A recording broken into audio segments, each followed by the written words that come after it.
मक्का गिरा रेबरेली के बाजार में, तो जहाँ गिरा है वहीं मिलेगा।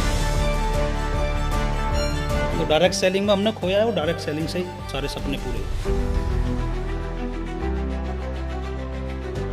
हम लोगों के अचीवमेंट देखते हैं और उनका स्ट्रगल नहीं देखते। आप 18 महीने के करोड़पति हो। हाँ, 14 महीने में डायमंड, अगले 6.5 महीने में ब्लू डायमंड, अगले 8 महीने में ब्लैक डायमंड, अगले 11 महीने में रॉयल डायमंड, 16 महीने में क्राउन डायमंड और 21 महीने में एम्बेसडर। अरे आपने तो बहुत फास्ट ग्रोथ करी है विकास जी, और कुछ नहीं सोचा था करने के लिए। एक समय पर आकर आप वहाँ से नेगेटिव हो गए थे और बिल्कुल छोड़ चुके थे और घर बैठ चुके थे, तो फिर सपने का पूरे हुए वहाँ पर आपके? हम जब मेहनत करते थे और जब हमें ऐसा लगता था कि इससे ज़्यादा मेहनत नहीं हो सकती, टीम बनती जा रही थी, पीछे टूटती जा रही थी, तो जब इतनी मेहनत करने के बाद जब वो जीवन में कुछ दिखता नहीं है, तो फिर बहुत बड़ा क्वेश्चन मार्क कि यार जब इतने से नहीं हुआ तो फिर होगा कैसे। जैसे जैसे टीम बड़ी हुई वैसे वैसे जो अनफेवर वाले लोग थे उन्होंने और ज़्यादा प्रॉब्लम क्रिएट की, तो उन्होंने रिपोर्ट वगैरह की, लेकिन जिद ये थी करना तो है, कुछ भी करना पड़े। तो वो कॉन्फिडेंस दे गया एक बार कि यार इस काम को तो हम कहीं भी रह के कर लेंगे। इतना स्ट्रगल होता गया, उतना कॉन्फिडेंस डेवलप होता गया कि यार इससे ज़्यादा खराब सिचुएशन तो कुछ आएगी। और जब इतने में हमने इतना बड़ा नेटवर्क डेवलप कर दिया तो फिर तो हम। दोस्तों नमस्कार, लीडिंग लीडर्स के एक और पॉडकास्ट में मैं आप सबको स्वागत करता हूं। जैसा कि आपको पता है कि हम अपने हर पॉडकास्ट में मिलते हैं किसी भी क्षेत्र की एक ऐसी हस्ती से जिन्होंने अपने क्षेत्र में कामयाबी हासिल की है, मंजिलों को पाया है अपने मेहनत के दम पर, अपने जज्बे के दम पर। कहते हैं देश में कोई भी काम है, हर काम में लीडरशिप की आवश्यकता होती है और लीडरशिप के प्रिंसिपल और बेसिक सेम ही होते हैं। तो चलिए आज हम स्वागत करते हैं डायरेक्ट सेलिंग के क्षेत्र में एक और लीडिंग लीडर का, जिनका नाम है मिस्टर विकास कुमार। विकास कुमार जी, लीडिंग लीडर के इस पॉडकास्ट में मैं आपका हार्दिक स्वागत करता हूं। बहुत बहुत धन्यवाद सर, मुझे आपने मौका दिया इस लीडिंग लीडर्स पॉडकास्ट में। विकास जी, वैसे तो आपका काफ़ी नाम सम्मान पहचान ऑलरेडी हिंदुस्तान में है। डायरेक्ट सेलिंग के क्षेत्र में आपने एक बहुत बड़ा मुकाम हासिल किया है, लेकिन बहुत से ऐसे पहलू होंगे जिससे लोग रूबरू नहीं होंगे, जो आज इस पॉडकास्ट में उन्हें जानने को, सीखने को और समझने को मिलेगा। बहुत सारे लोगों की इच्छा थी कि विकास सर आएँ और अपने बारे में वो जानकारियाँ दें जो उन तक आज तक नहीं पहुँची है। तो विकास सर, सबसे पहले बताइए आप रहने वाले कहाँ के? मैं मेरठ के पास एक गांव है छोटा सा कपसाड़, मैं वहाँ का रहने वाला हूँ। कितने भाई बहन हैं आप? हम 2 भाई हैं और मैं बड़ा हूँ और एक मेरे से छोटा भाई है मेरा। छोटे भाई क्या करते हैं? अभी तो मेरे साथ ही काम करते हैं, पहले बाकी MBA करके वो MNC कंपनी में काम करते थे। अभी डायरेक्ट सेलिंग ही करते हैं? अभी डायरेक्ट सेलिंग। वाह। तो आपके पिताजी क्या करते थे? फादर मेरे किसान थे सर, और किसानी करते थे। उनके फादर भी किसान थे, मतलब कई पीढ़ियों से किसानी। अच्छा, आपका घर में फार्मिंग हमेशा फर्स्ट प्रायोरिटी रहा है? जी जी जी। तो विकास सर, जैसे आप एक फार्मर के बच्चे हैं और आज इतने बड़े मुकाम हासिल आपने किया है, तो मैं थोड़ी जर्नी, आपकी बचपन की जर्नी जानना चाहता हूँ कि बचपन में आपको पढ़ाई लिखाई कहाँ मिली और कहाँ तक आप पढ़े? एक्चुअली मेरी बेसिक एजुकेशन तो गांव के पास में एक गांव था 3-4 किलोमीटर, तो हम पैदल जाते थे वहाँ पे। 5th तक की पढ़ाई वहाँ पे हुई। फिर कस्बा है सखोती, वहाँ पे मैंने एडमिशन लिया। 8 तक की पढ़ाई वहाँ पे की, और दोनों भाई क्या, हम फिर साइकिल दिला दी फादर ने। और एक्चुअली मैं चलाता था, कई बार झगड़ा भी होता था इस बारे में कि तू चलाएगा मैं चलाऊंगा। तो दूसरी साइकिल फिर हमने जिद नहीं करते थे, जब पापा की सिचुएशन देखते थे तो एक ही साइकिल से हम दोनों भाई जाते थे। 3 साल वहाँ पढ़ाई की 8 तक की, और फिर दूसरे स्कूल में एडमिशन लिया। 10th तक की पढ़ाई मैंने गांव से की, फिर मेरठ में एडमिशन ले लिया मैंने 11th में। तो मेरठ में वहाँ कितनी पढ़ाई की? टोटल कितनी पढ़ाई की आपने? 12th तक। 12वीं तक पढ़ाई की? जी जी। तो आपने पढ़ाई 12वीं तक करने के बाद आगे क्यों नहीं की? एक्चुअली क्या, इसमें जब मैं फादर को देखता था तो अच्छा, पहले से वो माइंड में डाला भी गया था कि जॉब के लिए, और मैं भी सोचता था कि इतनी जल्दी हम जॉब में चले जाएं और कमाने लग जाए, क्योंकि पढ़ाई में एवरेज थे, बहुत ज़्यादा नहीं। हाँ, मेरठ पढ़ते पढ़ते जब रिलेशन में कुछ लोगों ने कहा कि भाई भर्ती देख ले आर्मी की, तो मैं जस्ट ट्राई करने के लिए गया। मुझे ये नहीं पता था भर्ती हो ही जाऊँगा, क्योंकि मैंने बायोलॉजी ली हुई थी, तो नोट्स वगैरह 3-3 ट्यूशन लग रहे थे। अच्छा, प्रेशर था पढ़ाई का, लेकिन ये था कि जॉब लग गई तो फिर इससे पीछा छूट जाएगा। तो मैं फिर भर्ती देखने गया, और मैं 8 दिन मैंने प्रैक्टिस करी थी दौड़ की, और मैं भर्ती हो गया। तो आपका जैसे सब्जेक्ट आपने बताया कि इसका मतलब फिजिक्स केमिस्ट्री बायोलॉजी थी, तो पढ़ने में तो आप अच्छे थे। ये तो इतनी आसानी से तो 11th में नहीं मिलती है। जी जी जी। तो क्या डॉक्टर बनना चाहते थे आप? बायोलॉजी थी तो आप पे?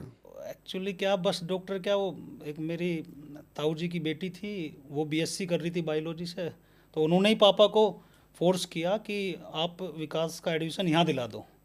और फिर मैंने ताऊ जी के साथ, ताऊ जी मेरठ में रहते थे, मैं उनके घर में ही रह के और मैंने एडमिशन फिर मेरठ में ले लिया। और बस ये था कि पढ़ तो रहे थे, लेकिन ऐसा था कि जॉब भी लगी तो और अच्छा हो जाएगा, फिर पढ़ाई से थोड़ा सा ठीक है, मतलब जल्दी कमाने लग जाएंगे। फिर फादर की स्थिति देखते थे, मतलब वो तो ज़रूरतें तो थी। कमाने की जल्दी थी आप? हाँ हाँ, बस तो ये था। आपकी आर्थिक स्थिति कैसी रही बचपन में? मतलब घर की आर्थिक स्थिति सुदृढ़ थी या मिडिल मिडिल थी या कमज़ोर थी? लोअर मिडिल बोल सकते हैं कि मतलब इतना ज़्यादा वो नहीं रहा, लेकिन हाँ ज़रूरतें फादर ने जैसे भी करके पूरी करी। बहुत मेहनत करते हुए हमने फादर को अपने देखा है किसानी में, रात रात भर, दिन दिन भर, मतलब बहुत ज़्यादा मेहनत। हम भी कभी कभी उनकी हेल्प कर दिया करते थे, अगर हमें टाइम मिलता था। मैं कभी जाता था मेरठ से या पहले भी, तो उनके साथ मैं भी ट्रैक्टर चलाना, ये करना वो करना करता था मैं। खेती करी है आपने? खेती की है थोड़ी बहुत। ट्रैक्टर था तो इसका मतलब तो आप अच्छे अच्छे किसान थे। हाँ मतलब ठीक ठाक थे, एवरेज, कोई ऐसी कोई सिचुएशन नहीं थी कि बिल्कुल ही। लेकिन हाँ वो था कि मतलब लगता था कि फादर इतनी मेहनत करते हैं और हम क्या करेंगे। फिर ज़मीन तो फिर दो बटनी है, फिर फादर पे इतनी, तो फिर हम में दो दो भागों में बट जाएगी, वो भाई पे आ जाएगी, कुछ मेरे पे आ जाएगी। तो आगे की सिचुएशन फिर कैसे, तो इसलिए मगर चलो जॉब लग जाएगी तो अच्छा है। तो विकास जी, आर्मी आपकी चॉइस थी या चांस था? बाई चांस हुआ है? बाई चांस, चॉइस मतलब नहीं थी? चॉइस नहीं थी। हाँ दोनों था कि जॉब लग जाए, अब वो पुलिस में लग जाए या आर्मी में लग जाए। एक्चुअली किसान फैमिली में ज़्यादातर बस यही था शुरू से, जब हम देखते थे कई लड़के दौड़ की प्रैक्टिस कर रहे हैं आर्मी के लिए, कोई पुलिस की प्रैक्टिस कर रहा है, कुछ लग भी गए। तो बस ये था कि चलो कोई सी भी जॉब लग जाए, बस जॉब लग जाए। और कुछ नहीं सोचा था करने के लिए कि मैं पायलट बनूं, मैं तो इंजीनियर बनूं, आर्किटेक्ट बनूं, ऐसा कुछ नहीं सोचा था? पहले बचपन में सोचते थे, पर धीरे धीरे जब एज होती है तो फिर वो कमाने वाला, फिर तो जल्दी, इतनी जल्दी हो जाए जॉब लग जाए, ये हो गया था अभी। तो आर्मी में बाई चांस गए हैं मतलब बाई आप? चांस, हाँ, मतलब मुझे ये भी नहीं था कि भर्ती हो ही जाऊंगा। हम्म। मैं तो ऐसे ही बस, जो रिले मुझे मुझे याद है जिस दिन भर्ती थी, उस दिन 12 बजे नाइट तक मेरे डॉक्यूमेंट रेडी हुए और सुबह मुझे खड़ा होना था भर्ती में। तो मैं तो देखने चला गया कि चलो हो गया तो अच्छा। पापा ने भी यही बोला कहीं ना कि भाई तू तू तेरे लिए थोड़ी है आर्मी की वहाँ वैकेंसी, 2-4 बार तो देखेगा, सीखेगा क्या है, देख ले क्या लगता है। तो आर्मी में कितने साल नौकरी करी आपने? 16 साल, 16 साल 2 महीना। कौन सी कोर में थे आप? मैं राजपूत रेजिमेंट में। राजपूत रेजिमेंट में थे। जी। तो आर्मी के अंदर ऐसे कोई मोमेंट हैं आपके मेमोरेबल जो आप शेयर करना चाहोगे हमारे साथ? कि आर्मी में जैसे आप गए तो क्या आपको पता था आर्मी में ये ऐसी ट्रेनिंग होती है, या जैसे गए थे आप नौकरी करने, पैसा कमाने, कैसा लगा था जब शुरू शुरू में गए थे? एक्चुअली 2002 में मैं गया आर्मी में, और उससे पहले ज़्यादा बाहर निकले नहीं थे। 17 साल की एज में मैं भर्ती हो गया था। तो एकदम वहाँ जाने के बाद ऐसा लगा, उस टाइम पे अंतर्देशीय चलते थे, लिफाफों का ज़माना था। तो मुझे याद है मेरे फादर चिट्ठी लिख के लिखवाते थे मेरी बुआ जी की लड़की से, और वो जब मुझे घर की बहुत ज़्यादा याद आती तो कई बार हम उसको पढ़ते थे बक्से में से निकाल के। एक ही चिट्ठी को? एक ही चिट्ठी को कई बार पढ़ते थे। फ़ोन वोन का ज़्यादा था नहीं इतना, फ़ोन में लाइन लगती थी, वो भी उसमें से अंदर से फिर हम निकल के, बड़ी मुश्किल होती थी जाना, वो पॉसिबल नहीं था, इतना ही टाइम मिलता था उसमें ही फिर टाइम क्लोज हो जाता था। तो बड़ा शुरुआत में बड़ा संघर्ष रहा, बड़ी मुश्किल से वहाँ पे हम टिक पाए। अच्छा फिर ये था कि अब छोड़ के कैसे जाएं, फिर ये हो जाएगा भैया ये तो भगोड़ा हो गया। भगोड़ा हो गया। तो फिर कैसे भी करके भाई अब तो करनी है। वैसे आर्मी में लोग बड़े शौकिया जाते हैं, लेकिन जब वहाँ की स्ट्रिक्ट हार्ड ट्रेनिंग होती है और वहाँ का स्ट्रिक्ट डिसिप्लिन होता है तो अच्छे अच्छे भाग जाते हैं, बहुत कम लोग टिक पाते हैं वहाँ पर। हाँ बड़ा कठिन फेज होता है वो। रात को 3-3 ही घंटे सोना, कभी मर्जी से हम अपनी सोए नहीं, सुबह उठना ही उठना है। अच्छा घर में पहले आराम से सोते थे, मम्मी पापा से बोलते थे अभी मत उठाओ, अभी और सोने दो, और वहाँ गए तो फिर एकदम ऐसा। लेकिन आर्मी ना सही इंसान बना देते हैं इंसान। नहीं उसका फ़ायदा हर बिगड़े हुए को सुधार देती है आर्मी। जी जी जी जी, उसका कोई फ़ायदा फिर कितना ही बिगड़ के जाए, आर्मी में जाएगा तो सुधर के ही आएगा। जी जी जी। अच्छा ये बताओ, जब आप चले गए आर्मी में, नौकरी लग गई सब, अब तो घर में अच्छा माहौल बन गया होगा, भाई हमारा बेटा नौकर हो गया, तो फिर शादी भी होगी, कब हुई आपकी? बस मतलब जैसे ही भर्ती हुए तो फिर पता ही है, गांव वाला वो शादी वाले फिर पीछे है।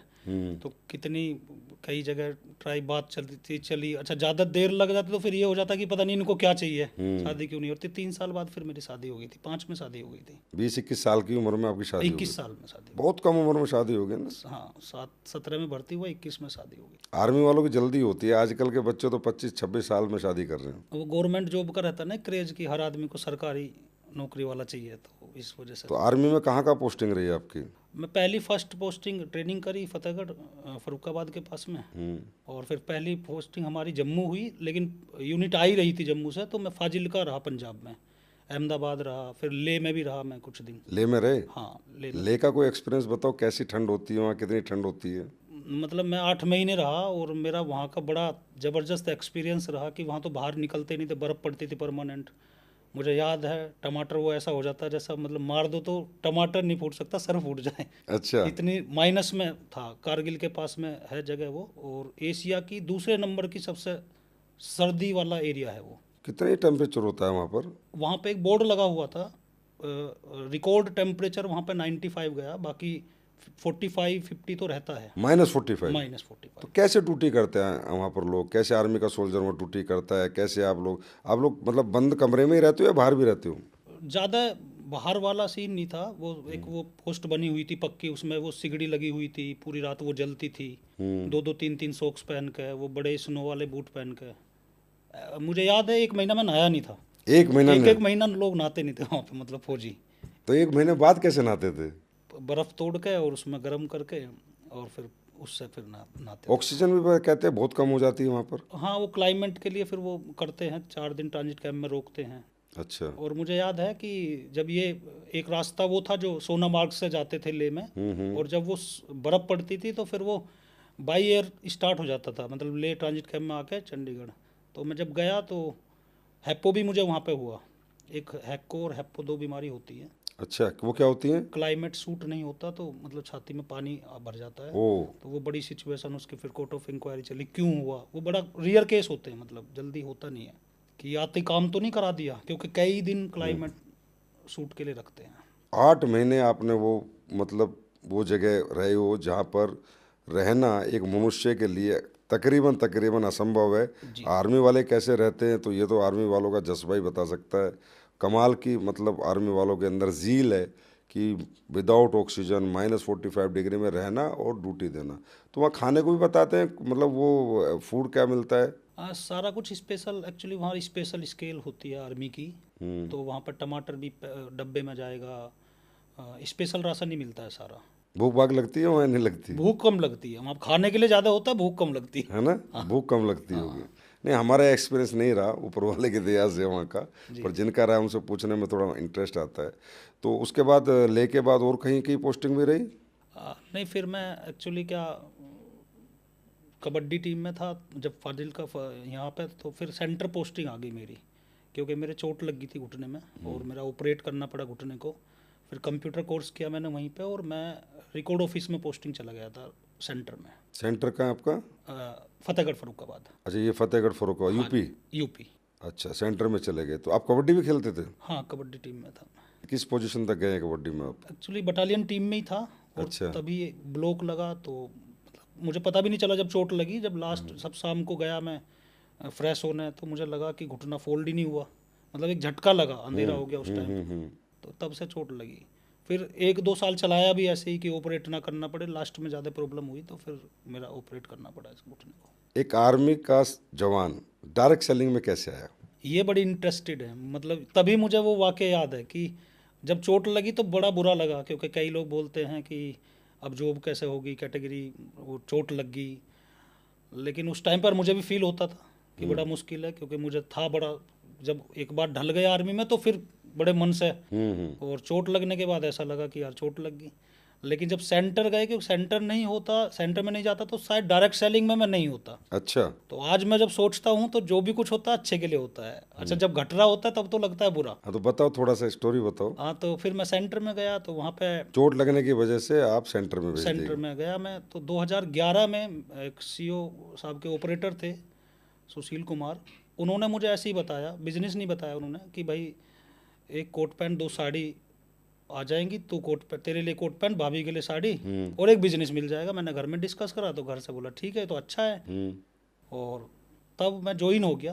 काम करने का ऐसा कुछ था नहीं, ना इतना पता था कि इतना बड़ा काम होगा, बस ज्वाइनिंग ले ली। दोस्त के कहने से पैसे दे दिए? पैसे दे दिए बस।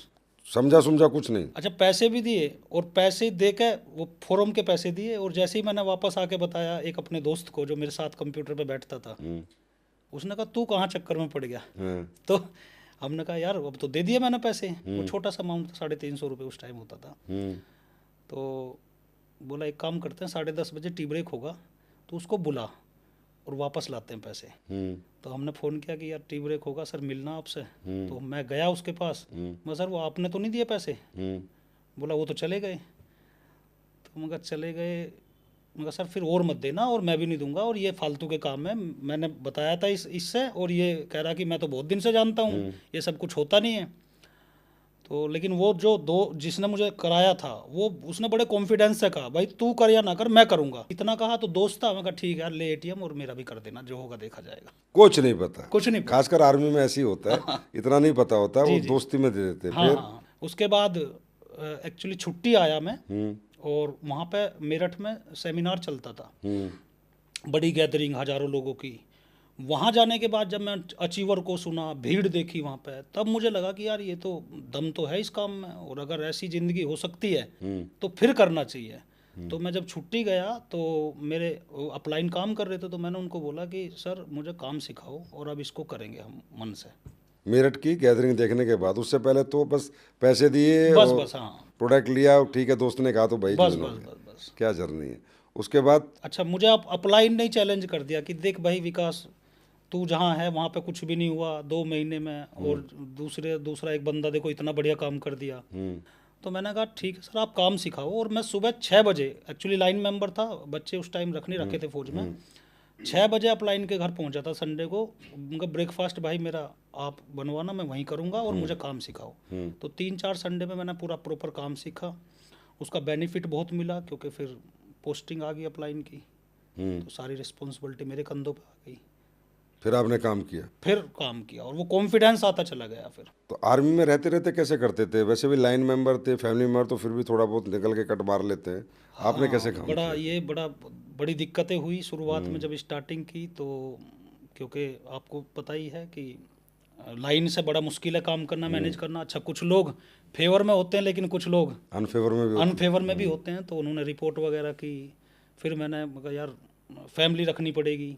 अच्छा, रखने की कोई प्लानिंग नहीं थी, बिजनेस के लिए मैं फिर वाइफ को लेके गया, और क्वार्टर अपना गवर्नमेंट क्वार्टर छोड़ के मैं सिविल सेंसन ली मैंने, कि लेट नाइट अगर 2 बजे तक भी काम करेंगे तो कोई दिक्कत नहीं है, क्योंकि आर्मी वाला जो टाइमिंग था वो तो मुझे जॉब में देना ही देना था। अब उसके बाहर मैं सो जाऊं या तो मैं काम कर लूँ, तो हम 2-2 3-3 बजे तक काम करते थे रात को? रात को। और सुबह फिर पीटी में 2 ही घंटे सोते थे? हाँ, 2-3 घंटे सोते थे। दोपहर को लंच टाइम मिलता था, उसमें भी हम जाके एक प्लान कर लिया करते थे, कि जैसे भी खाना भी नहीं खाते थे, प्लान करके आ जाते थे। मतलब फिर इतना मन से किया ना, मतलब बिल्कुल दिल से, इमोशन जुड़ गए फिर इस बिजनेस से। तो इमोशन जुड़ गए, तो फिर सपने का पूरे हुए वहाँ पर आपके? नहीं, सपने तो पूरे नहीं हो पाए। फिर एक्चुअली क्या, जब टीम बनी वहाँ पे, तो एक मोड़ ज़िंदगी में बहुत ज़बरदस्त आया कि मेरी पोस्टिंग आ गई। अच्छा। मेहनत कर रखी थी बहुत ज़्यादा, और हमारा 400 लोगों का वेन्यू चलता था वहाँ पे। अच्छा, उसकी भी कहानी ये थी कि जब जैसे जैसे टीम बड़ी हुई, वैसे वैसे जो अनफेवर वाले लोग थे उन्होंने और ज़्यादा प्रॉब्लम क्रिएट की। तो हम हर संडे को अपना वेन्यू का एड्रेस चेंज करते थे, ताकि कुछ लोग सही। हाँ, हर संडे को अपना वेन्यू का एड्रेस चेंज करते थे। मुझे याद है जब कार की चाबी मुझे मुझे लेनी थी वहाँ पे, मैंने स्विफ्ट डिज़ायर गाड़ी ली 30 जून 2013 को बिजनेस से। तो उस टाइम पे गाड़ी बड़ी चीज़ होती थी, आज तो नॉर्मल है, लेकिन उस टाइम बड़ी चीज़ होती थी। तो मुझे चाबी, मेरे अपलाइन चाबी देने आए हुए थे, लेकिन उस टाइम पे एक बड़ा हो गया पंगा कि वो आ गए, और हम फिर, अच्छा हम होल भी ऐसा ढूंढते थे ताकि पीछे से निकल जाए, लेकिन जिद ये थी करना तो है, कुछ भी करना पड़े भाई, हम एक्स्ट्रा टाइम में कर रहे हैं, उसमें तो हम किसी को डिस्टर्बेंस तो कर नहीं रहे। और उसके बाद फिर पोस्टिंग, अच्छा टीम बनाई हमने बड़ी मुश्किल से। तो जब पोस्टिंग आई तो मुझे ऐसा लगा कि सारी मेहनत हमारी बेकार हो जाएगी। तो मैंने अपनी वाइफ से डिस्कस किया कि भाई मैं नौकरी छोड़ूंगा। उस टाइम पे 11.5 साल की नौकरी थी। ठीक। जैसे ही मैंने वाइफ से बोला नौकरी छोड़ूंगा, तो वाइफ ने तुरंत अपने पापा को फ़ोन कर दिया। वाइफ ने, मतलब घर में एक ऐसा माहौल बन गया कि तुम नौकरी छोड़ोगे मैं तुम्हें छोड़ूंगी। अच्छा, उसकी भी गलती नहीं है क्योंकि उसके फादर ने शादी तो गवर्नमेंट जॉब वाले से करी थी, और जब तक बिजनेस में बहुत बड़ा अचीवमेंट आया नहीं था, स्ट्रगल ही था। तो बड़ा कई दिन खाना नहीं बना, बड़ी प्रॉब्लम हुई। रिलेटिव के फ़ोन आ गए मेरे पास जगह जगह से कि भाई दुनिया को मिलती नहीं है, तुझे मिल गई, तुझे कदर नहीं है इसकी, देख लोग बर्बाद हो रहे हैं, यहाँ परेशान है, नौकरी मिल नहीं रही। लेकिन वो समझ नहीं पाते थे, मैं समझता था। अब हुआ क्या, ये सारी सिचुएशन मेरा एक लीडर था, BS राजू नाम लूँगा, वो देख रहे थे सारा सिचुएशन, घर का माहौल। तो उन्होंने मेरे से कहा कि सर आप रहने दो, मैं छोड़ देता हूँ। तो मैंने कहा यार आप, फिर तो आपके घर में भी यही सिचुएशन होगी। बोला नहीं सर, जो गलती आपने की वो मैं नहीं करूँगा, फिर मैंने आपसे सीखा क्या, मैं घर बताऊँगा ही नहीं। तो उन्होंने फिर घर बताया नहीं, और बोला मेरे बेटी का बर्थडे है, मेरे मम्मी पापा हैदराबाद से आएंगे, एक्चुअली हैदराबाद के रहने वाले थे वो, और मैं अपनी फैमिली को उनके साथ भेज दूंगा और हम बाद में छोड़ देंगे। तो मेरी जो कोर टीम थी जो हमारे, इसलिए मैं हमेशा मतलब आज भी प्राउड फील करता हूँ, एक ऐसा ग्रुप क्रिएट किया था मैंने 9-10 लोगों का, कि वो एक आवाज़ पे मेरी 3 बजे साथ खड़े होते थे हमेशा।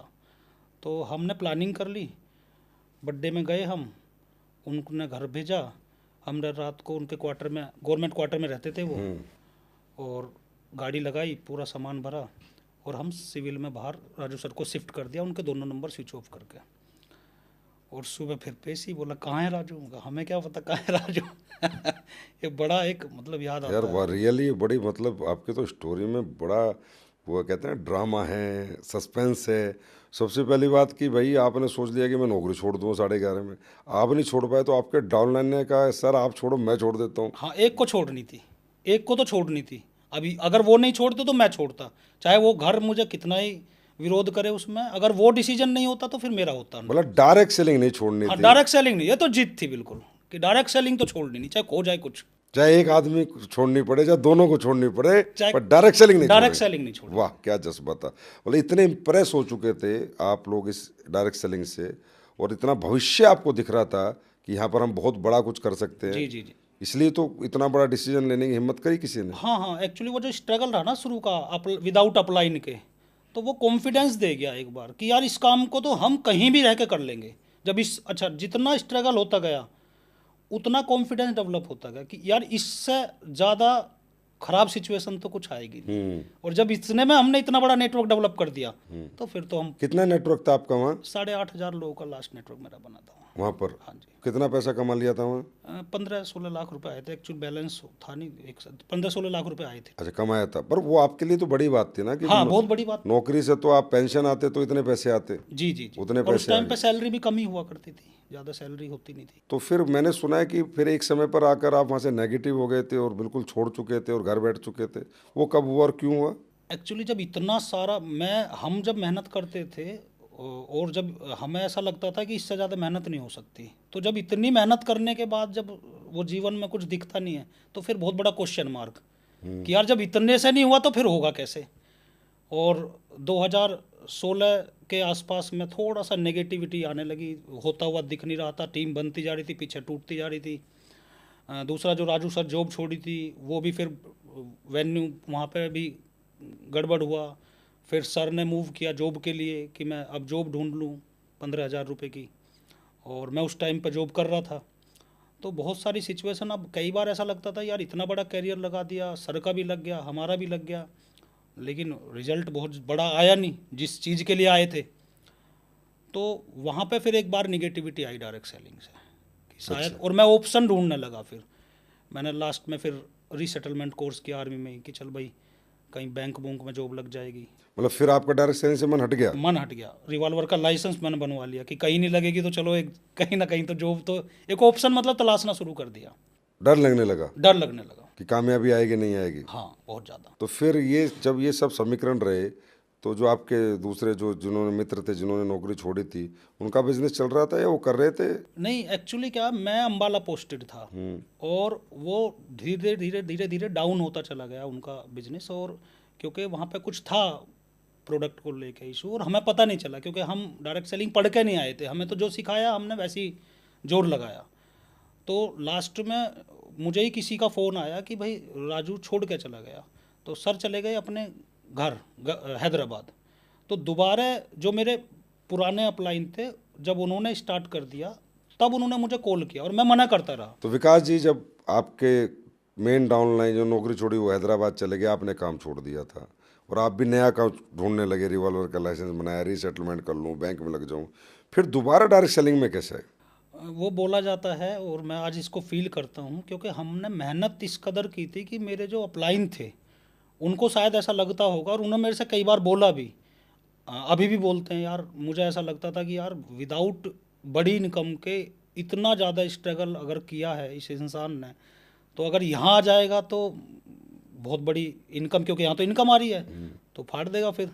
तो वो मुझे लगातार कॉल करते रहे, और वहीं से मुझे किसी ने बताया कि राजू तो घर चला गया गाँव कौन में। अपलाइन थे आपके जो कॉल कर रहे थे? शिव कुमार सर थे। अच्छा, शिव कुमार जी आपको कॉल करते रहे। जी जी। तो आप कहते थे करूंगा? नहीं नहीं, मैं मना करता था, मगर नहीं अब नहीं होगा सर, अब नहीं करूंगा अब नहीं डायरेक्ट सेलिंग। करेंगे, अब नहीं करेंगे।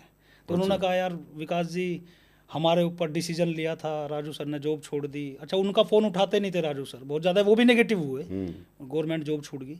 फिर हुआ क्या, मुझे किसी ने बताया कि वो गांव चले गए, तब मैंने उनको कॉल किया 1 साल बाद, जब सर ने मुझे पॉजिटिव कर लिया। तो पॉजिटिव कर लिया? हाँ, पॉजिटिव। आपको पॉजिटिव करने में कितना समय लगा टोटल? 1 साल लगा। 1 साल? वो हर 15-20 दिन में मुझे एक कॉल जरूर शिव करते थे। कुमार जी भी कमाल का फॉलोअप करते हैं। वाकई में शिव कुमार जी ने बहुत सारे लोगों के बहुत फॉलोअप करके उनका जीवन बदला है। जी जी जी। तो अच्छा, उस टाइम पे मैंने भी फिर स्टार्ट कर लिया, तो मैंने राजू सर को कॉल किया, तो सर ने कहा कि सर मैं जॉब ढूंढ रहा हूँ। नहीं, पहले मेरा एक क्वेश्चन रहेगा, क्यों स्टार्ट किया आपने? यहाँ क्या लगा आपको एसलीपीएस वेलनेस में? नहीं लगा कुछ नहीं, अभी तो सारी चीज़ें चल रही थी, तो मुझे लगा कि यार राजू सर छोड़ के चला गया, तो चल राजू सर से एक बार बात करता हूँ। तो राजू सर बहुत ज़्यादा नेगेटिव, 1-1.5 घंटा लगा राजू सर ने, और मैंने कहा कि क्या करोगे? तो राजू सर ने कहा सर 15,000 रुपये की जॉब मैं ढूंढ रहा हूँ, लग जाएगी, मेरी बात चल रही है। तो मैंने कहा 15,000 रुपये की जॉब? यार हम तो ऑलरेडी जॉब इतनी बड़ी करके आए हैं, अब हम 15,000 रुपये की जॉब करेंगे? तो बोला सर घर वाले इस काम के लिए मुझे अलाउ नहीं करेंगे, तो यहाँ भी एक बड़ा इंटरेस्टेड है। मैंने कहा ठीक है यार, मैं अभी जॉब कर ही रहा हूँ, उस टाइम पे बिल्कुल पेंशन आने वाला था। तो कितना 15,000 रुपये की ढूंढ रहे हैं आप? बोला हाँ। तो मैं कहा एक काम करना, 5,000 तो खर्चा हो जाएगा आपका, 10,000 दोगे घर? बोला हाँ। तो बोला उनको ये बोल दो कि मेरी जॉब दिल्ली लग गई, और इस बात की गारंटी है मेरा बिजनेस चले या ना चले, 10,000 रुपये आपके जीवन में 1 तारीख को आपके घर में पहुंच जाएंगे। अगर ये विश्वास आपको है मेरे ऊपर तो आ जाओ। बोला आप पे है, अपने पे नहीं है, लेकिन आप पे है। बोला ठीक है, परसों का रिजर्वेशन कराओ, शिव कुमार सर बनारस में हैं, उनसे मिलो, पहले तो ये चेक करना उनकी इनकम आई या नहीं आई।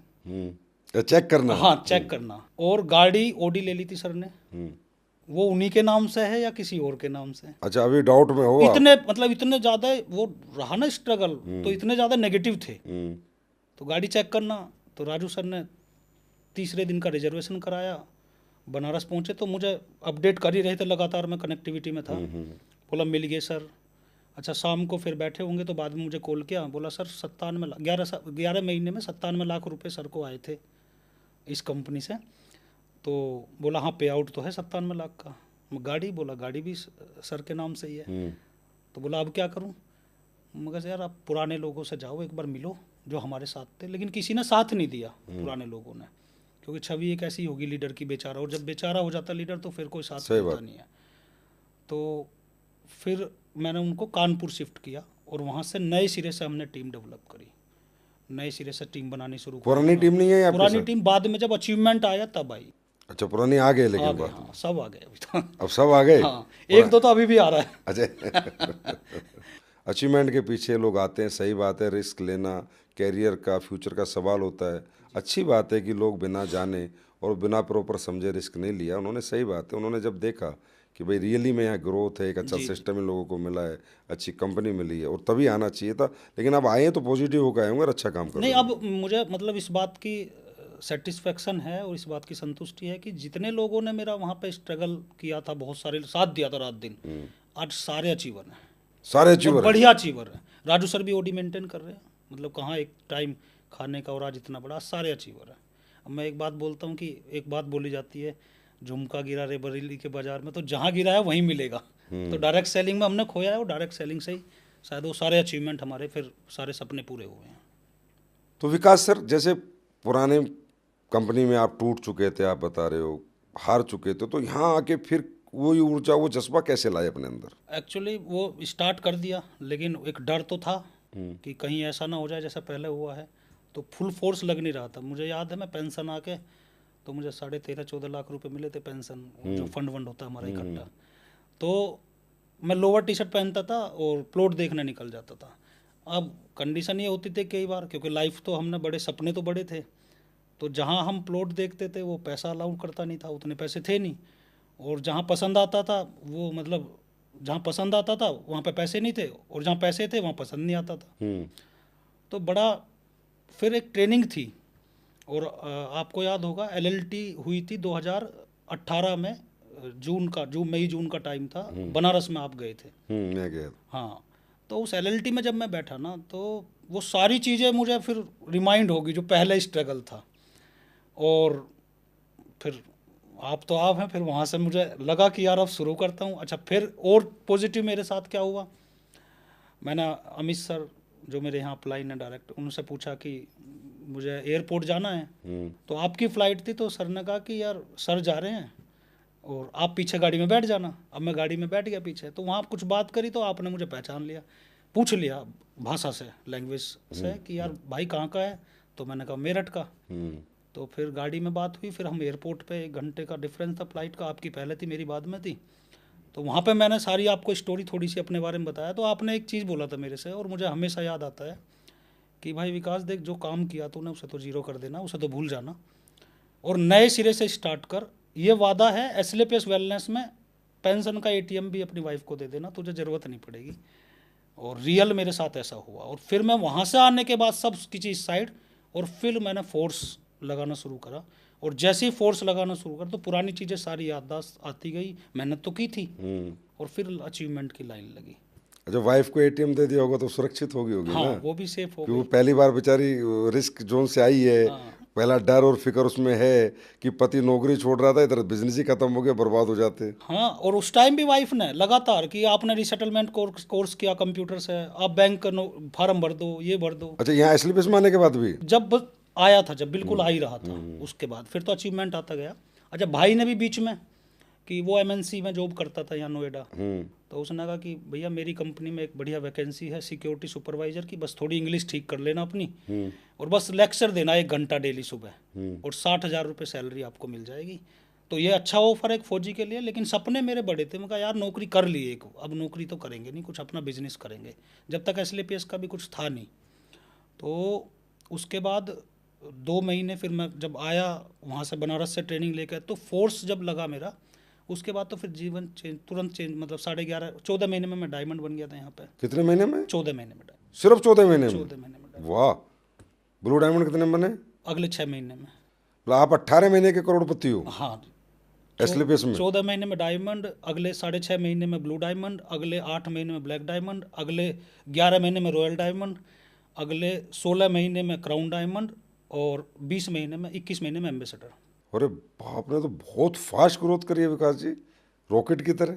वो है ना कि वहाँ पे विदाउट इनकम के इतना स्ट्रगल हुआ और यहाँ इनकम आती गई तो और फोर्स, फिर वो मेहनत है ना लगी नहीं, क्योंकि उसके साथ अचीवमेंट आ रहा था। तो पहली जब आपने अचीवमेंट प्राप्त करी, वो किस रूप में आपको लगा कि यार आज मैं डायरेक्ट सेलिंग में जिस सपने के लिए आया था, जिस कैरियर के लिए आया था, कब महसूस हुआ कि हाँ यार अब सब सही हो रहा है और सब सही होगा? जब मैं अपनी मर्सिडीज कार लेके गया, 11.5 महीने मैंने कार ली। 11.5 महीने में? 11.5 महीने मैंने गाड़ी ले ली थी मर्सिडीज, एसएलपीएस में आने के बाद? एसएलपीएस में। सिर्फ 11.5 महीने में गाड़ी ले ली जी आपने? जी जी। कमाल कर दिया आपने तो उस दिन कैसा फील हुआ? मतलब बहुत, उस दिन तो एक वो कई सालों का सपना पूरा हुआ था वो। अच्छा, उसके पीछे कितनी सारी मेहनत थी। याद आए वो सारे दिन स्ट्रगल, भाई वो फतेहगढ़ की स्ट्रगल, लद्दाख के दिन, बहुत और बहुत बहुत बहुत बहुत याद आया। नेगेटिव होना, नौकरी छोड़ने के लिए पूरे घर में पंचायत होना, ये सब होना। हम ऐसा मतलब वो तो स्ट्रगल इतने याद आए कि जब हमें लंच टाइम मिलता था तो उस टाइम पे, क्या पुराना टाइम था तो फ़ोन पे गूगल पे ये होता नहीं था, तो डीडी बनती थी, फिर वो स्लिप हम मेल करते थे कंपनी को। तो कई बार पैसे हमारे पास आ भी जाते थे, जमा नहीं होते थे, जमा होने के लिए फिर हमें 2 घंटे या तो लंच छोड़ो फिर, क्योंकि बैंक में खड़ा होना पड़ता था लाइनों में। उस टाइम लाइन लगती थी बैंकों में, अभी तो ऑनलाइन बहुत ज़्यादा चल गया। अब ये बताओ, आपके परिवार का फुल पॉजिटिव सपोर्ट कब हुआ है? पापा का, मम्मी का, वाइफ का खासकर, कि हाँ जी आप करो, आप डायरेक्ट सेलिंग जम के, अब मुझे कोई दिक्कत नहीं? एक्चुअली क्या है कि मुझे एक चीज़ समझ में आती है सर, कि मेरा फादर किसान, मेरी मदर किसान फैमिली से हाउस वाइफ, मेरी वाइफ हाउस वाइफ, तो जब मुझे मर्सिडीज़ भी लेनी थी तब भी मैंने घर में डिस्कशन नहीं किया कुछ भी। अच्छा। हाँ, क्योंकि मुझे ये क्लियर पता था कि बिजनेस में अगर किसी का मुझे डायरेक्शन चाहिए वो मेरा अपलाइन का चाहिए, क्योंकि मेरा फादर बिजनेस का डायरेक्शन, क्योंकि किसान, अगर मैं किसान नहीं करता, खेती करता, तो शायद फिर मैं उनसे पूछ के हर चीज़ करता, पानी कब लगाना है, कब बोना है। और माँ मेरी हाउस वाइफ थी और वाइफ भी मेरी हाउस वाइफ थी, तो बिजनेस में 100% जो डिसीजन रहे ना वो मेरे अपलाइन के रहे हैं।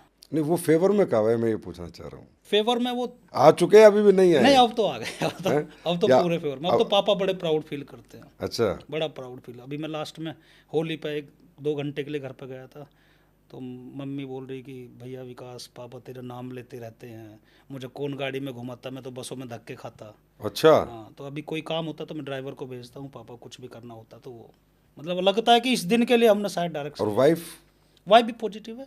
वाइफ को भी एक गाड़ी ले रखी, ड्राइवर छोड़ रखा, कहीं अरे जाना। वाह, वाइफ को गाड़ी दे दी। हाँ। मतलब आप अपनी वाइफ को कभी एटीएम देते हो, कभी गाड़ी देते हो, कभी ड्राइवर की। पॉजिटिव रहना, नेगेटिव नहीं हो जाना। हाँ, मगर भाई बिजनेस में मुझे इंटरफेयर नहीं चाहिए, बिजनेस में मुझे डिस्टर्ब मत कर। कितनी गाड़ियां ले ली ऐसी आपने?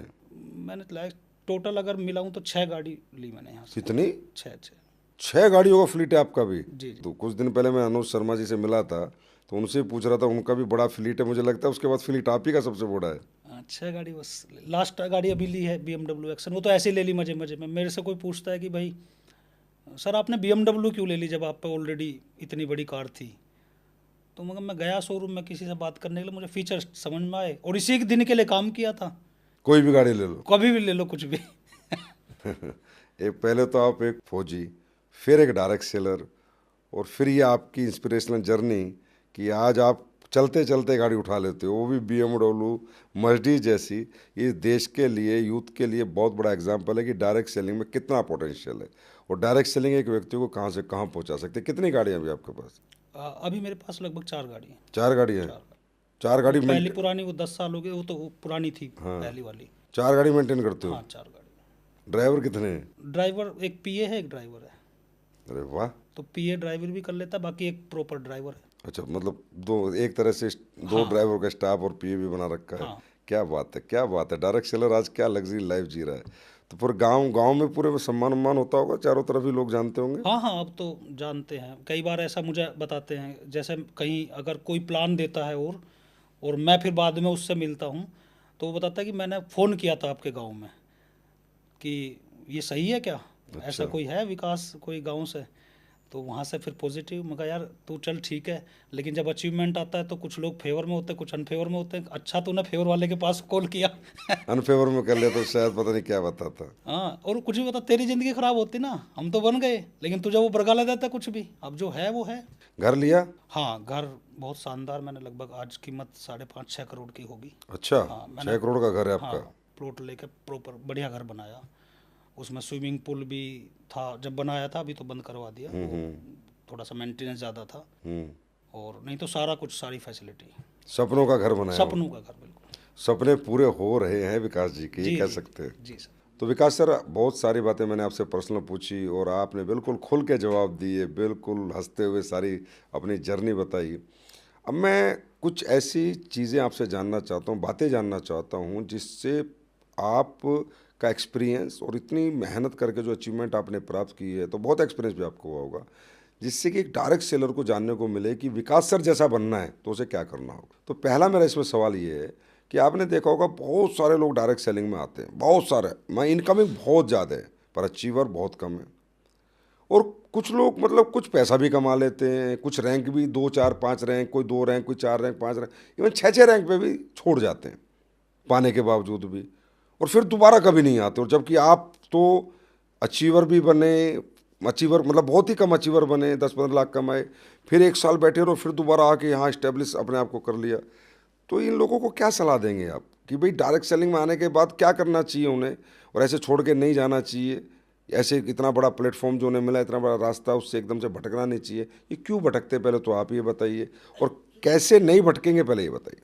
एक्चुअली क्या भटकते इसलिए हैं क्योंकि हम लोगों के अचीवमेंट देखते हैं और उनका स्ट्रगल नहीं देखते। जितने भी लोग हैं, जैसे मैं कभी काम करता था, मुझे याद आता है, तो ये जितना भी स्ट्रगल था, तो मुझे ऐसा लगता था यार मेरे अपलाइनों ने और ज़्यादा स्ट्रगल, और मैं जानता था। और मैं हमेशा बोलता हूँ कि आज भी मैं ट्रेनिंगों में बोलता हूँ कि यार एक सिंगल व्यक्ति ऐसा बता दो जिसने अपने जीवन में विदाउट स्ट्रगल आगे बढ़ गया हो।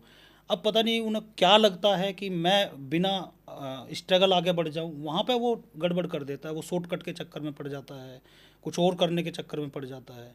और ये एक मैसेज है, और ये एक इससे भी हम सीख सकते हैं कि मैं एक बार छोड़ रहा था तो जो 6 साल का जो मेरा स्ट्रगल था, एक्सपीरियंस था, वो सारा ख़त्म था।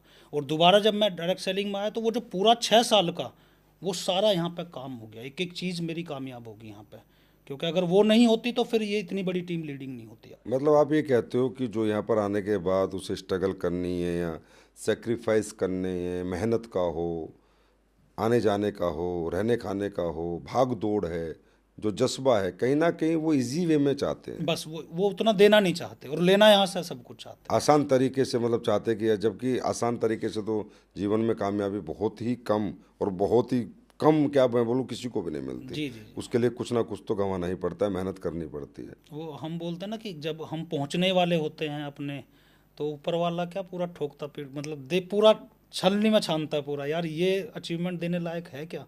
तो जब होने वाला होता है तो कई लोग बस वहीं से बैक हो जाते हैं, और अगर थोड़ा सा और लगा देते तो शायद। क्या सलाह देना चाहोगे आप एक डायरेक्ट सेलर को कि भाई लाइफ में कोई भी सिचुएशन हो, घबरा मत, डर मत? मेरी तरफ से एक ही सलाह है कि कंसिस्टेंसी के साथ लगातार काम किया जाए, और 100% पेशेंस के साथ। कहीं भी जाके पेशेंस आपका जवाब ना दे, और कहीं भी जाके छोड़े ना जब तक आप अपने लक्ष्य को हासिल ना कर लें। क्या लगता है कितने साल लग जाते हैं एक डायरेक्ट सेलर को एक अच्छी सी ज़िंदगी जब उसे दिखने लग जाती है कि हाँ भाई अभी अच्छी लाइफ आने वाली, क्या लगता है आपके हिसाब से कितने साल लग जाते हैं? लगभग 7-8 साल का तो सफ़र, मतलब 7-8 साल तो लगते हैं एक बढ़िया ज़िंदगी, लग्जरी ज़िंदगी जी। एक अच्छी लाइफ लेने में 7-8 साल लग हाँ जाते जी, हैं। हाँ जी। तो लोग तो यहाँ पर 7 महीने में दम तोड़ देते हैं। हाँ, तभी तो उनको फिर अचीवमेंट नहीं आ पाता, वो भटक जाते हैं अपने, कोई डाइवर्ट कर देता है कि भैया तू मेहनत। अब मैं एक चीज़ बोलता हूँ सर, मैं किसान का बच्चा हूँ, मेरे पास में बहुत बड़ी पूंजी नहीं थी लगाने के लिए, और मेरी एजुकेशन मैंने पहले बताया 12th में कर रहा था, तो एवरेज था मैं पढ़ने में। एक अब एक पार्ट बनता है कि मेहनत, और अगर आप वहीं से भागने लगे तो जीवन में फिर तो कुछ मिलेगा ही नहीं। तो मेरा सबसे बड़ा है कि भाई मेहनत कितनी भी करनी पड़े, अगर मेहनत करके सारी खुशियाँ आ सकती हैं, अचीवमेंट आ सकता है, तो मेहनत से पीछे नहीं हटना चाहिए। होता क्या है वैसे, मैं इसमें एक चीज़ ऐड करना चाहूँगा कि जब एक व्यक्ति जीवन की नींव डालता है, जैसे घर की नींव एक व्यक्ति डालता है और जीवन की नींव डालता है, तो जो ग्राफ होता है ना वो नीचे की तरफ जाता है। घर की जो नींव डलती है वो खड्डा खोदता है और नीचे की तरफ डलती है। इसी तरह ज़िंदगी की नींव जब डलती है तो आदमी के पास एकदम से इतना प्रेशर आता है, एकदम से इतनी सारे सेक्रीफाइस मोड आते हैं कि वो कहीं ना कहीं टूट जाता है। लेकिन हर व्यक्ति को ये पता होना चाहिए, दुनिया के किसी भी कामयाब व्यक्ति को जिसे कामयाब होना है, जो चाहता है मुझे कामयाबी मिले, कि सबसे जब नींव डलती है तो ग्राफ नीचे जाता है और सबसे ज़्यादा पैसा नींव में लगता है। सरिया हो, सीमेंट हो, समय हो, मेहनत हो, बिल्डिंग फटाक से बनती है। बिल्डिंग नींव डालने में मैंने देखा 6-6 महीने लग रहे हैं बड़ी बिल्डिंगों के, और पहली मंजिल 1 महीने में बन रही है। ज़िंदगी की नींव जब डली, मैं आया किसी धंधे में, आज भी कोई डायरेक्ट सेलर या किसी भी धंधे में, तो शुरू में जो घंटे मेहनत होंगे, आपके भी होंगे, रातों रातों दिन दिन मेहनत, शुरू में नींदें खोनी, शुरू में खाना खोना, भूख खोनी, घर छोड़ना, इधर उधर जाना, वो हर बंदा झेल नहीं पाता। उसको लगता है यार मेरी लाइफ ही डिस्टर्ब हो गई। उसे ये नहीं पता कि कुछ दिनों की बात है, बस ये एक बार नींव डल जाए फिर मंजिल तेरी बनती चली जाएगी। तो ये तो किसी ने कहा है कि भाई जब नींव डालोगे तो ग्राफ नीचे जाएगा, नीचे जाएगा, लेकिन बहुत जब अच्छी बात कही, बहुत अच्छी। हाँ, जब नींव डल जाएगी तो ग्राफ फटाक से ऊपर जाएगा। तो एक संयम रखना है नींव डालने तक, और एक डायरेक्ट सेलर की नींव जितना मुझे एक्सपीरियंस है वो डलती है ब्लू डायमंड के लेवल तक। जब तक उसके अकाउंट में करोड़ रुपए नहीं आ जाते, उसको 24 घंटे में 24 मिनट भी ये नहीं सोचना चाहिए कि तू कामयाब हो गया। ब्लू डायमंड बनने के बाद उसकी कामयाबी प्रैक्टिकली शुरू होती है। बिल्कुल सही। छोटा सा मैंने ऐड किया जी आपके जी साथ। जी जी जी। विकास सर, आप तो अपने बारे में बताइए कि आपने ऐसे कौन सी 5 बातें, 5 रूल्स अपनाए जिनसे आज आप मानते हो कि यार मैं इतना फास्टेस्ट एम्बेसडरों में से एक हूँ? सबसे पहले तो विजन, डायरेक्ट सेलिंग को लेकर विजन बहुत बड़ा था मेरा, इसलिए जब विजन इतना बड़ा था तो सेक्रीफाइस लगा ही नहीं कभी। इसके बाद 100% पॉजिटिव। तीसरा कंसिस्टेंट, मैं कहीं भी कभी भी, मैंने जब यहाँ स्टार्ट भी किया तो मैंने कभी भी 1 घंटे का भी गैप नहीं किया। इसके बाद आपका हार्डवर्क आपका होना चाहिए, और अपलाइन के प्रति 100% समर्पित। ये 5 चीज़ें अगर एक इंसान कर ले। दोबारा बताएंगे एक बार? सबसे पहला विजन, विजन, इसके बाद 100% पॉजिटिविटी, 100% पॉजिटिव रहना चाहिए, कंसिस्टेंट, रोज काम करना चाहिए रोज लगातार, लगातार, एक विदाउट एक घंटा भी गैप के। गैप के, इसके बाद हार्ड वर्क होना चाहिए। हार्ड वर्क के से डरना नहीं चाहिए। हाँ, लास्ट समर्पण अपलाइन के प्रति। ये 5 चीज़ें अगर एक डायरेक्ट सेलर कर ले अपने जीवन में, कोई मतलब रोक ही नहीं सकता उसको कामयाब होने से। विकास सर, आपकी बात तो देखो माननी पड़ेगी, क्योंकि आपकी ग्रोथ ही इतनी स्पीड पे है और फास्टेस्ट एम्बेसडरों में से एक हो आप, तो आपकी बात तो सहमत होना पड़ेगा मुझे भी, और जो लोग इसे देखेंगे उनको भी, कि जो विकास सर कह रहे हैं वो तो 100% सही होगा, क्योंकि उन्होंने प्रूफ करके दिखाया। तो विकास सर, आप ये बताइए कि एजुकेशन का कितना महत्व है डायरेक्ट सेलिंग में?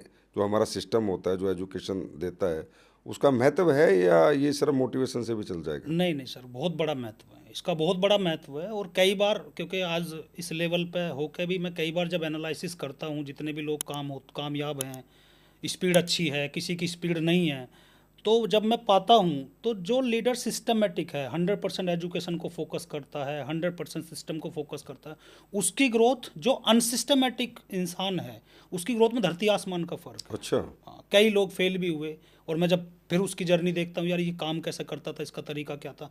जो कामयाब हुआ, जिसकी स्पीड अच्छी, उसका भी मैं तरीका देख रहा हूँ। तो जो 100% सिस्टम को फॉलो करता है, सिस्टम की बताई हुई सारी बातों को, जो एजुकेशन यहाँ पे दी जा रही है उसको अपने जीवन में उतार रहा है, उसकी स्पीड बहुत ज़बरदस्त है और वो कामयाब हो रहा है मतलब सिस्टम को जो फॉलो कर रहा है फुल्ली। फुल्ली। हाँ जी। विकास सर, कई बार लोग सवाल करते हैं कि सर ये जो ट्रेनिंग्स हैं, फंक्शंस हैं, एक बार अटेंड कर लिए वही ट्रेनिंग होनी है, फंक्शन में वही सब कुछ होना है, तो एक बार बहुत है, साल में 4-4 6-6 फंक्शन, 4 में 6-6 ट्रेनिंग हम क्यों अटेंड करें? क्या बताना चाहेंगे उनको आप? एक्चुअली क्या है, जैसे हमें जब भूख लगेगी तो दोबारा खाना पड़ेगा, ऐसे ही जब शरीर की खुराक अगर खाना है तो माइंड की खुराक एजुकेशन है, मोटिवेशन है, माहौल है। तो जब नींद आती है तो दोबारा सोना पड़ता है। ऐसा तो नहीं एक बार सो के हम फिर अगले दिन हम काम कर ले, जब थक रहे हैं तो फिर सो के फिर दोबारा एनर्जी। और मैं तो 100% आज तक मैंने जीवन में कोई ट्रेनिंग, कोई मीटिंग, कोई फंक्शन छोड़ा नहीं। और मुझे याद आता है सर, जब मैं डायरेक्ट सेलिंग में आया तो जब मेरी 40 50 70 लोगों की टीम बनी, तो जब ज़्यादा पूरे पॉजिटिव भी नहीं थे और पूरे नेगेटिव भी नहीं थे, तो मैं छोड़ रहा था। रात को 11 बजे फ़ोन आया मेरे अपलाइन का मेरे पास कि विकास जी एक फरीदाबाद में ट्रेनिंग है, और मैंने कोई इफ़ बट नहीं किया। मेरी 6 बजे मैंने सकौती से ट्रेन पकड़ी, मुझे यहाँ गाज़ियाबाद वैशाली मेट्रो स्टेशन पर आना था, यहाँ से बस थी होटल की। तो वहाँ गए, तो वहाँ पे जब मैंने अचीवर्स को सुना तो फिर दोबारा से एनर्जी मिली। और यहाँ दोबारा फिर आपकी ट्रेनिंग मैंने बताई अपने इंटरव्यू में, जब आपने मुझे से वहाँ 2-4 मिनट के लिए बात हुई। एलएलटी में जब मैं गया तो जो सारी चीज़ें मैं भूल चुका था, थक रहा था, हार रहा था, मुझे ये लगता था कि यार कैसे काम करेंगे, हम किसको बताएंगे, मतलब वो धुंधला हो गया था सब कुछ। और जैसे ही वो ट्रेनिंग से आने के बाद फिर लोग भी मिल गए, फिर लिस्ट भी बन गई, फिर अचीवमेंट भी आ गए। तो मैं तो 100% बोलता हूँ कि आपको अगर इस बिज़नेस में कामयाब होना है, आप ईच एंड एवरीथिंग, कोई भी ट्रेनिंग, कोई भी मीटिंग, छोटी हो या बड़ी हो, जहाँ आपका अपलाइन है वहाँ आपका होना ही बहुत ज़रूरी है, होना चाहिए। मतलब आपने बताया कि सक्सेस पानी है और माइंड को हमेशा सक्सेस के प्रति प्रेरित रखना है, तो माइंड की खुराक है ट्रेनिंग एंड फंक्शन। बहुत बढ़िया विकास। विकास सर, ये बताइए डायरेक्ट सेलिंग में किसी भी कंपनी का प्रोडक्ट एक डायरेक्ट सेलर की कामयाबी में कितना महत्व रखता है? बहुत बड़ा महत्व रखता है, और प्रोडक्ट ही सबसे बड़ा महत्व रखता है, क्योंकि हम तो मारे हुए इसी चीज़ के थे। बाकी तो मेरी स्ट्रगल से ये समझ में आ गया होगा कि हमने सक्सेस के लिए क्या नहीं किया, लेकिन प्रोडक्ट मार्केट में रिजल्ट ही नहीं दे रहा था। और पे आउट भी होना चाहिए, मैं मानता हूँ पे आउट भी हमारा तो अच्छा है, लेकिन प्रोडक्ट और पे आउट एक बढ़िया कॉम्बिनेशन। क्योंकि आज मार्केट में जब हम जाते हैं तो कई केस ऐसे हैं हमारे आज क्रिटिकल कंडीशन में जहाँ प्रोडक्ट रिजल्ट है, लोग प्रोडक्ट जब प्लान देखते हैं तो नेगेटिव, और जब प्रोडक्ट का रिजल्ट मिलता है तो पॉजिटिव। वहाँ उल्टा हुआ, जब प्लान देखता था बंदा पॉजिटिव, लेकिन जब प्रोडक्ट लेता था तो नेगेटिव। तो 2 महीने उसको समझाने में लगते थे कि भाई तू प्लान देख। अब मैं समझता हूँ मार्केट में हर इंसान की नीड पैसा कमाना नहीं हो सकता। कोई 10 लाख में सेटिस्फाइड है, कोई 5 लाख में, कोई 2 लाख में, लेकिन प्रोडक्ट हर इंसान की नीड है।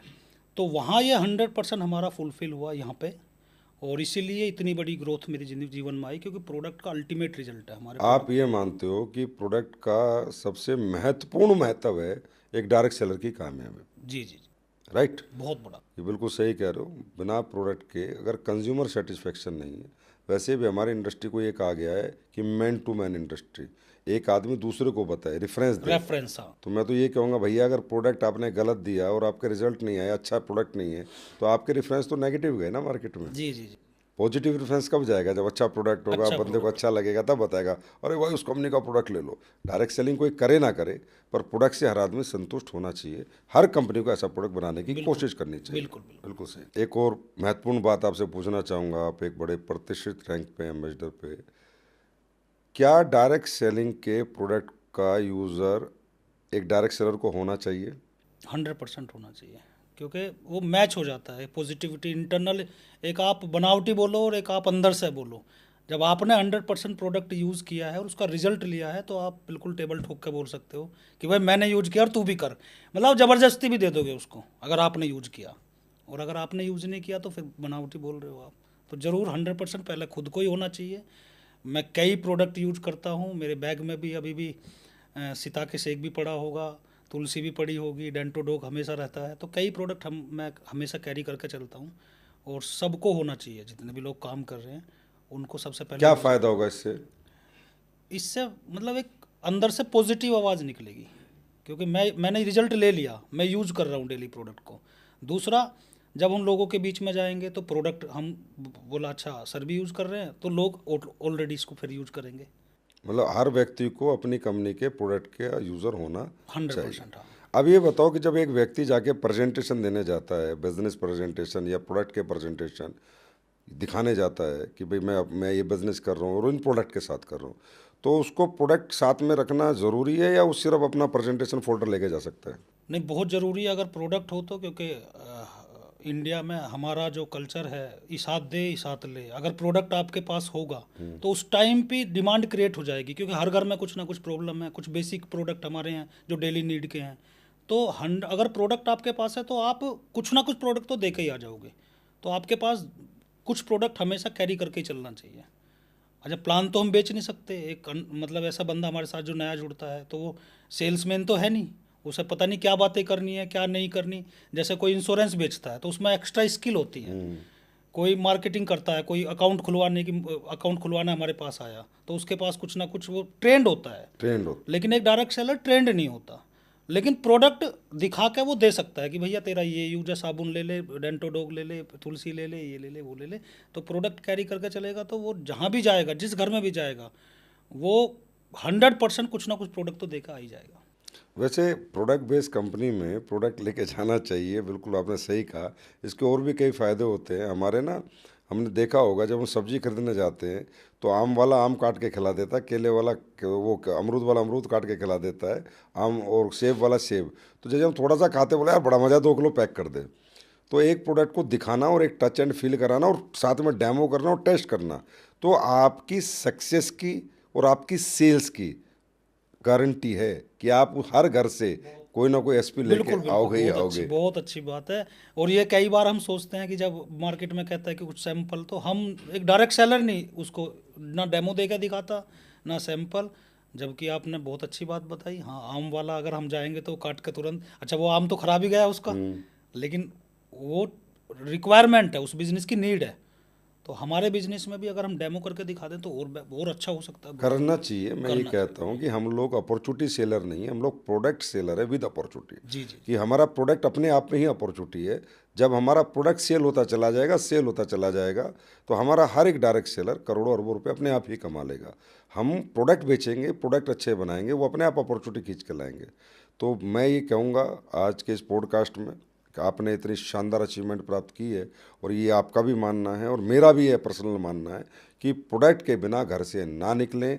हर घर में प्रोडक्ट लेके जाएं, वो दिखाएं, टच एंड फील कराएं, डेमो कराएं, और हर घर से कुछ ना कुछ लेके आएं, क्योंकि हर घर में कंज्यूमर है, डायरेक्ट सेलर नहीं बिल्कुल है, नहीं नेटवर्कर सर, नहीं मैं है। अभी एक जगह बैठा था एक लीडर के साथ में, तो उसकी एक टीम है। तो उसमें महिलाएं हैं आंगनवाड़ी वाली। तो अब वो सेल्समैन नहीं है, लेकिन मैं तो मतलब दंग रह गया जब उन्होंने फिगर बताए कि 3 महीने में वो 4,000 SP का प्रोडक्ट सेल कर देती है, वो पूरा ग्रुप। वो प्रोडक्ट लेकर जाते हैं घर घर, प्रोडक्ट का डेमो दिखाते हैं, प्रोडक्ट यूज़ करते हैं। वो कोई अपॉर्चुनिटी सेल करते, कोई प्लान सेल नहीं करते, सिर्फ प्रोडक्ट सेल करते वो ग्रुप पूरा। 3 महीने में 4,000 SP, जबकि एक अच्छा बंदा नहीं कर पा रहा। तो मतलब बड़ी चीज़ है। नहीं, वो आएगा भी। बड़ा बिजनेस करने के लिए हमें कहीं ना कहीं क्लाइंट को, कंज्यूमर को अपने प्रोडक्ट से जोड़ना पड़ेगा। तो मैं तो आज भी अपनी गाड़ी में प्रोडक्ट रखता हूँ, आप भी शायद अपनी गाड़ी में प्रोडक्ट रखते होंगे, और हमें खुद प्रोडक्ट के बिना बाज़ार में हम नहीं जाते, तो हमारे हर डायरेक्ट सेलर को समझना चाहिए कि अगर बड़ी अचीवमेंट लेनी है तो आपको प्रोडक्ट के साथ ही बाज़ार में जाना होगा और आपकी टीम भी प्रोडक्ट के साथ ही बाज़ार में जाए। ये एक बहुत बड़ा लेसन है हर एक प्रोडक्ट बेस्ड कंपनी के डायरेक्ट सेलर के लिए जिनके प्रोडक्ट में दम है। दम। दूसरा विकास जी, मैं वैसे आपको छुपा रुस्तम ही कहूँगा कि आपने बड़ा चुपके से आए 2018 में और फटाक एम्बेसडर रैंक कर लिया, मतलब पता ही नहीं चला कब में कर लिया।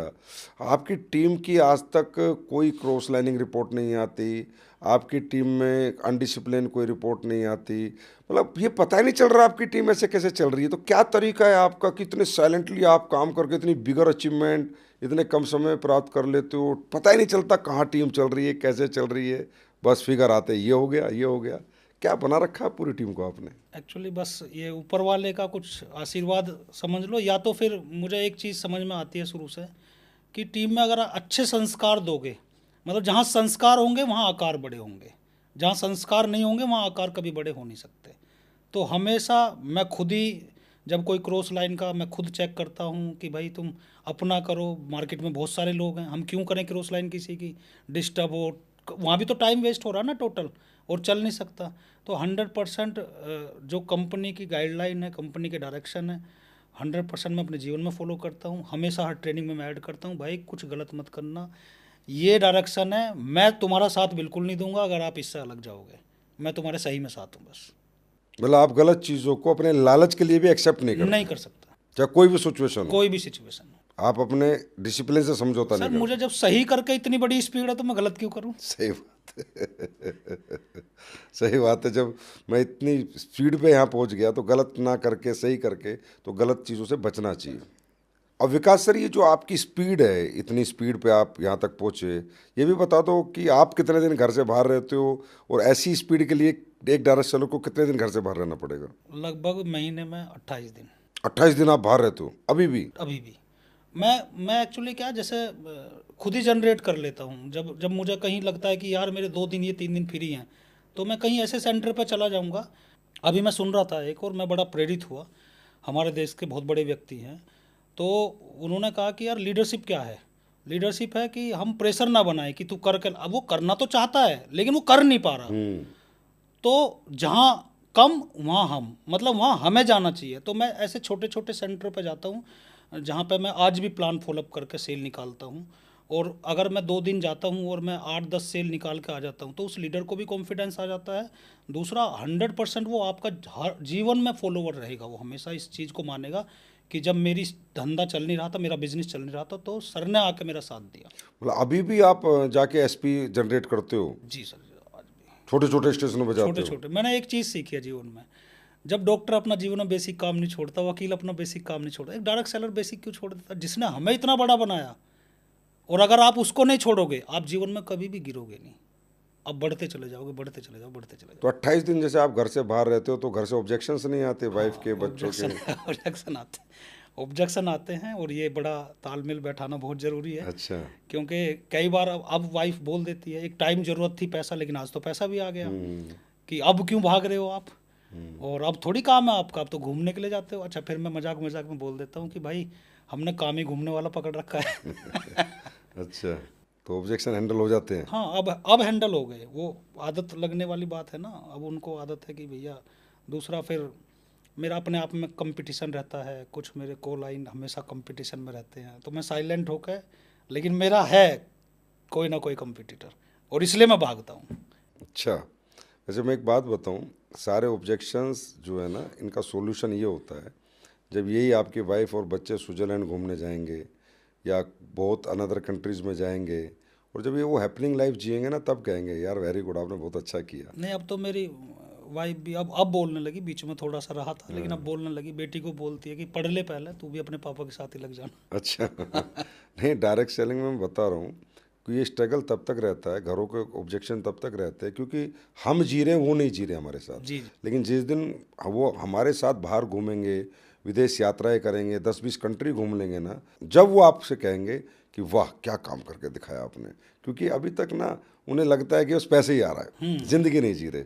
तो मैं ये सलाह दूंगा, जब लोग एम्बेसडर बन जाएं, रॉयल एम्बेसडर बन जाएं, तो साल में कम से कम 10 दिन की छुट्टी लें और 10 दिन की छुट्टी में 2-4 कंट्रियाँ घुमा के अपने परिवार को लाएं, तो उनको बड़ा मज़ा आएगा, बड़ी पॉजिटिविटी उनके परिवार में। जी जी जी। तो विकास सर, आप 2011 में डायरेक्ट सेलिंग में आए, 2025 से 14 साल का आपका ये सफ़र, जिसमें उतार भी हैं, चढ़ाव भी हैं, अप डाउन्स भी हैं, अचीवमेंट्स भी हैं, फेलियर्स भी हैं, स्ट्रगल भी रही है, पारिवारिक हो, सांसारिक हो, बिजनेस से रिलेटेड हो।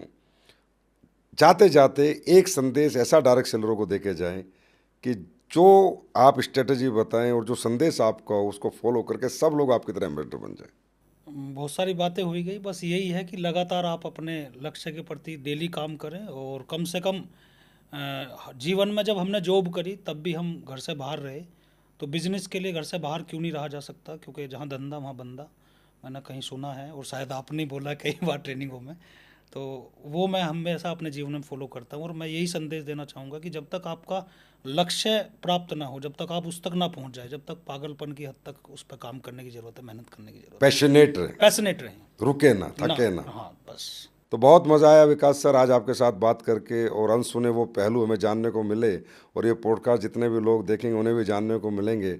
और बहुत इंस्पिरेशनल आपकी स्टोरी है, और मैं तो कहूँगा स्ट्रगल भरी भी है, इंस्पायर्ड भी कर रही है, मोटिवेशन भी दे रही है, और एजुकेशनल भी है कि ये कैसे कैसे आपने इस सफ़र में यहाँ तक ये कामयाबी और ये मंजिल आपने हासिल की। तो जाते जाते एक रैपिड फायर राउंड में आपके साथ करना चाहूँगा, आपके बारे में कुछ पर्सनल जानना चाहूँगा। आपकी पसंदीदा कार कौन सी है? मर्सिडीज। आपका पसंदीदा डिश क्या है? दाल। दाल। दाल। पसंदीदा कलर कौन सा है? रेड। आपकी पसंदीदा जगह हिंदुस्तान में घूमने की कौन सी है? गोवा। गोवा पसंद है आपको। विदेशों में आप सबसे अच्छी कंट्री किसको मानते हैं जो घूमना पसंद करेंगे? दुबई। आप वेज है नॉन वेज है? वेज। आपकी फेवरेट एक्ट्रेस कौन है? कैटरीना कैफ। Favourite actor? अजय देवगन। और सिंगर? नेहा कक्कड़। मूवी कौन सी ऐसी आपने देखी जो आज तक आपको सबसे ज़्यादा हार्ट टचिंग मूवी लगी हो? बागवान। बागवान। अरे वाह, जो माँ बाप की सेवा उसमें दिखाई है ना। हाँ। यहाँ से पता चलता है कि आपका नज़रिया कितना बेहतर है, आपकी सोच कितनी अच्छी है कि आपने उस मूवी का नाम लिया जहाँ माँ बाप की सेवा दिखाई गई है। बहुत अच्छा लगा विकास जी आपसे बात करके, और परमात्मा इसी तरह आपको ऊंचाइयों पर दिन प्रतिदिन आपको तरक्की देता रहे, और बहुत जल्दी हम आपको ब्रांड एम्बेसडर के रूप में देखना चाहेंगे। तो यही बता दो अगली डेट ब्रांड एम्बेसडर की कब है? दिसंबर 2031। दिसंबर 2031 में दोस्तों हम मिलेंगे विकास जी को एक ब्रांड एम्बेसडर के रूप में। तो जैसा कि आज हमने विकास सर को सुना, उनकी जर्नी को समझा, तो मुझे पूरी उम्मीद है कि आप सब लोगों को बहुत जानने को और सीखने को और समझने को मिलेगा, और आपको मोटिवेशन भी मिलेगा, एजुकेशन भी मिलेगी, और इंस्पायर्ड भी आप होंगे एक से व्यक्ति की जर्नी से जो एक बार टूट चुका था, 1 साल बिजनेस को छोड़ चुका था, और 1 साल बाद आने के कुछ ही सालों में इतना बड़ा रैंक, एम्बेसडर जैसा रैंक उन्होंने हासिल किया। तो दोस्तों अगले एपिसोड में हम फिर मिलेंगे एक ऐसी हस्ती के साथ, एक पर्सनैलिटी के साथ, जिनकी जर्नी को जानेंगे, सुनेंगे और बहुत कुछ सीखेंगे। तो आप सभी लोग देखते रहिए लीडिंग लीडर्स। बहुत बहुत धन्यवाद।